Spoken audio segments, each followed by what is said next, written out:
Australia దిగ్గజ fast bowler Glenn McGrath తాజాగా ఒక టీమిండియా స్టార్ బ్యాటర్పై ప్రశంసల వర్షం కురిపించాడు. అతడి అద్భుతమైన బ్యాటింగ్ నైపుణ్యాన్ని, వివిధ బ్యాటింగ్ స్థానాలకు అలవాటు పడే అతని సామర్థ్యాన్ని కొనియాడాడు. గిల్, రోహిత్, కోహ్లీ కాదు, టీమిండియాకు అసలైన వజ్రం అతడి అని చెప్పుకొస్తూ అందుకు గల కారణాలను కూడా వివరించాడు. మెగ్రాత్ ఇటీవల ఒక ఇంటర్వ్యూలో మాట్లాడుతూ ప్రస్తుత భారత జట్టులో ఒక అద్భుతమైన ఆటగాడు ఉన్నాడు.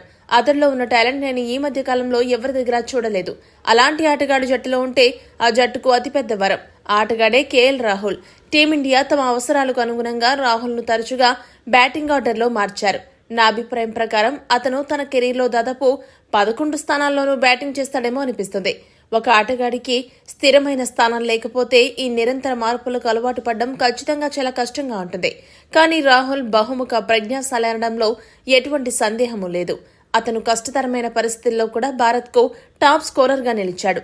ఓపెనింగ్ స్థానం నుండి అతను ఎంత కింద వరకు బ్యాటింగ్ చేశాడో నాకు సరిగ్గా తెలీదు. కానీ అతడు పరిస్థితులకు తగ్గట్టు తన స్థానం ఏదైనా అదరగొడుతున్నాడు. కొన్నిసార్లు ఈ స్థాన మార్పులు అతడి ఆత్మవిశ్వాసాన్ని దెబ్బతీయవచ్చు. కానీ రాహుల్ విషయంలో బహుశా అతని మార్పులకు అలవాటు పడి చక్కగా సర్దుబాటు చేసుకుంటాడు. ఏ స్థానంలో బ్యాటింగ్ చేసినా బాగా పరుగులు సాధించి అదరగొడతాడు. మొదటి వన్డేలో కూడా కీలకమైన సమయంలో పరుగులు చేసి జట్టును ఆదుకున్నాడు. దీనికి తోడు అతడు కూడా వికెట్ కీపింగ్ చేస్తాడు. ఇలాంటి టాలెంట్ ఉన్న ఆటగాడు నాకు తెలిసి ఈ మధ్య కాలంలో ఎవరు లేరు. అసలైన జట్టు మనిషి రాహుల్ అని మెగ్రాత్ ప్రశంసల వర్షం కురిపించాడు. ఈ వీడియో కనుక మీకు నచ్చినట్టయితే లైక్, షేర్, కామెంట్ చేయండి. మరిన్ని స్పోర్ట్స్ అప్డేట్స్ కోసం మా ఛానల్ సబ్స్క్రైబ్ చేసుకోండి.